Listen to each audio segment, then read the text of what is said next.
Hello, I'm Russ Faulk, Kalamazoo Outdoor Gourmet Grill Master, and today we're here to talk about the sear and slide technique for cooking the perfect steak. I've got a couple of 2.5 inch thick bone-in cowboy cut ribeyes here, and the first thing I'm going to do is spray them down with a little bit of olive oil and then season them generously with some French gray sea salt. I like to do this well before grilling to season the meat. Rub it in a little bit, we're going to get both sides. The setup for sear and slide requires a really hot fire in one zone of the grill, and for the rest of the grill to basically be turned off. I like using a charcoal fire when I grill steaks this way because of the intense dry heat and the additional flavor you get from the natural fuel. Now that the grill is hot, we're going to clean the grill grates using this wooden scraper that I find works really well on these flat laser cut grates. And you can see we've got a really hot grill going. Once they're clean, we're actually going to turn off the burners that we use to preheat the grill, and we're getting set up for the slide portion.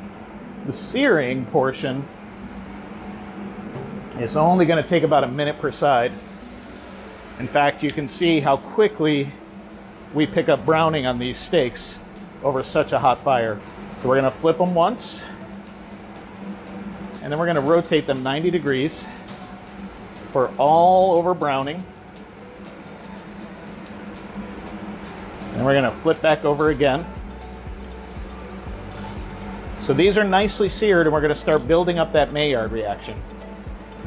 Now that they're seared, we're going to move them over to the indirect portion of the grill. So what we've got going on here is a blazing hot fire, and then we have this whole area of the grill turned off.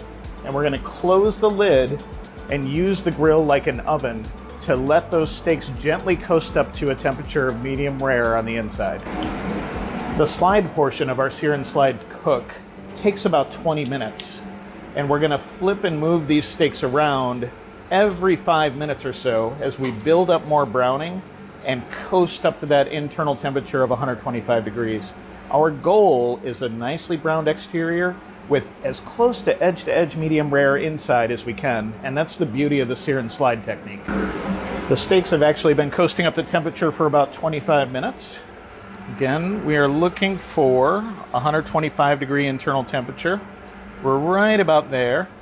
I love these Thermopens because they're really accurate and really fast, and I trust my steaks with them. So we're going to pull these off, and they're going to continue to climb in temperature to about 130 to 135 degrees inside for perfect medium rare. Our steaks have been resting for about 10 minutes to let some of that internal pressure relieve. We're going to cut into these and see how we've done. I think they look beautiful. I'm going to start by cutting off the bone here. And then we're going to slice this beautiful steak for serving to a crowd. After we're done slicing it, we're going to fan it out, season it with a little finishing salt. I like to use a flaky Malden sea salt. This would be great with a nice, fresh, herbaceous chimichurri, or even just a little squeeze of lemon juice. But today, we're just going to enjoy the flavor of that charcoal fire and the perfect cook. Fan it out here. And a little flaky salt. We're good to go.